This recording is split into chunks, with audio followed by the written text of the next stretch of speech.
नरेंद्र मोदी ने पूरी भारत में एक जंगी माहौल पैदा कर दिया है। धड़ाधड़ पूरी दुनिया से असला खरीदा जा रहा है। पूरी दुनिया को असला साज कंपनी जो है वो इस वक्त भारत पर नजरें गाड़े बैठी हैं और भारत को बता रही है कि उन्हें किस किस्म के हथियारों की जरूरत है।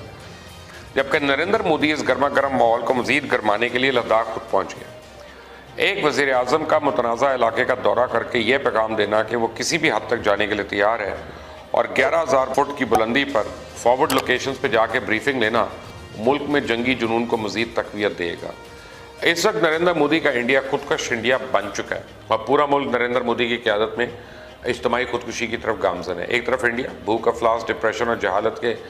अंधेरों में डूब रहा है, दूसरी तरफ नरेंद्र मोदी के सर पे जंगी जुनून सवार है और अपनी हिंदुत्व सोच, नस्ल प्रस्ताना पॉलिसीज़ में नरेंद्र मोदी हिटलर से भी आगे निकल चुका है। इंडिया दुनिया में डिफेंस पर खर्च करने वाला तीसरा बड़ा मुल्क बन चुका है। अमेरिका, रूस और इसराइल और फ्रांस से जहाज़, एंटी मिसाइल सिस्टम से लेकर हर तरह का जदीद असला खरीद रहा है। ये है मोदी का शाइनिंग इंडिया। यही वजह है कि इंडिया फिल्मों के एक्टर्स और क्रिकेटर्स के अक्सर फौज में दौरे करवा के फौजियों के दिल बहलाते नजर आते हैं और अक्षय कुमार और दीगर फनकारों के जरिए फौजी कारनामों की झूठी फिल्में बना के लोगों को मुतासर करने की कोशिश की जा रही है। इंडियन फौज में हर सतह पर क़यादत के फुकदान, हसद, मुराद की कमी और तरक्की के मसाइल की वजह से मसाइल बढ़ते जा रहे हैं और अगर यही सूरत हाल रही तो शायद नरेंद्र मोदी फौज में भर्तियाँ त्रिशूल पकड़े RSS के लोगों से करता नजर आएगा, क्योंकि नरेंद्र मोदी चाणक्य कौटिल्य की पॉलिसी पे अमल कर रहा है और अपने मकासद के लिए फ़ौज को भी इस्तेमाल करता नजर आता है। मगर मोदी को ये याद रखना चाहिए कि चाहे वो गरीब आवाम के 5800 करोड़ के फ्रांस से राफेल तैयारे ले आए या अमेरिका से F-16 ले आए, मेल न्यूट्रिशन के शिकार बच्चों से रोटी छीन कर रूस से 5,000 करोड़ का मिसाइल डिफेंस सिस्टम ले आए या फिर खुदकुशी करते किसानों का खून बेच के $3.25 अरब के Su-30 रूस से लड़ाका तैयारे खरीद कर ले आए या दवाई के लिए सशक्ते मरीजों को छोड़कर इसराइल से जदीद मिसाइल डिफेंस सिस्टम खरीद लाए। और अगर इंडियन फ़ौज में ही काबिलियत, तरबियत और क़यादत का फुकदान होगा तो फिर ये सारे तैयारे, मिसाइल सिस्टम, जदीद असला धरे का धरा रह जाएगा।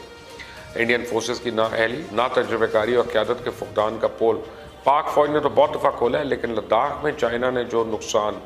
इंडिया को पहुँचाया, इससे भारत की फ़ौज की साख को शदीद नुकसान पहुँचा।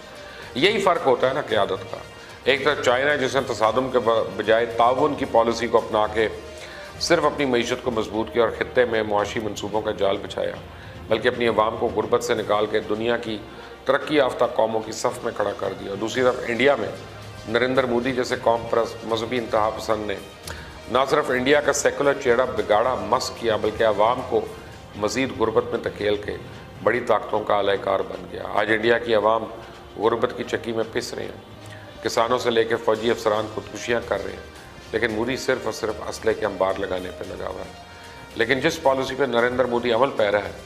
और हमसाया ममालिक को ख़ास तौर पर चाइना से तसादुम करने जा रहा है, लगता है जहाँ लाखों लोग खुदकुशियाँ कर रहे हैं, मोदी हिंदुस्तानी फ़ौज बल्कि पूरी हिंदुस्तानी कौम को इज्तिमाई खुदकुशी की तरफ ही ले जाके छोड़ेगा। क्योंकि अगर इंडिया की चाइना के साथ फ़र्ज़ करें छोटे पैमाने पर भी जंग होती है तो इंडिया की फ़ौज तो नुकसान उठाएगी ना, मुल्क का बहुत नुकसान हो जाएगा। इंडिया की तबाहाल मईशत कभी भी अपने पैरों पे नहीं अब खड़ी हो सकेगी, बल्कि सस्ती चीनी अशिया ही हैं जो गरीब कौम की क़ुव्वत ख़रीद में, वरना मेड इन जापान और मेड इन अमेरिका चीज़ें ख़रीदना इंडिया की आवाम का काम नहीं है। और फिर अगर बड़े पैमाने पर जंग छिड़ जाती है तो मोदी के लिए हालात संभालना मुश्किल हो जाएंगे। जैसा कि आपको पहला मैंने कई दफ़ा बताया कि इंडिया में अलहदगी की तहरीकें शिद्दत इख्तियार कर जाएंगी और फिर हमें ढूंढना पड़ेगा कि इंडिया के टुकड़े टुकड़े करवाने वाले नरेंद्र मोदी किस रियासत के किस कोने में छुप कर अपनी और इंडिया की किस्मत पर रोता नजर आएगा। इसलिए मोदी को चाहिए कि अपनी जंगी जुनून से निकल के इंडिया की गुर्बत में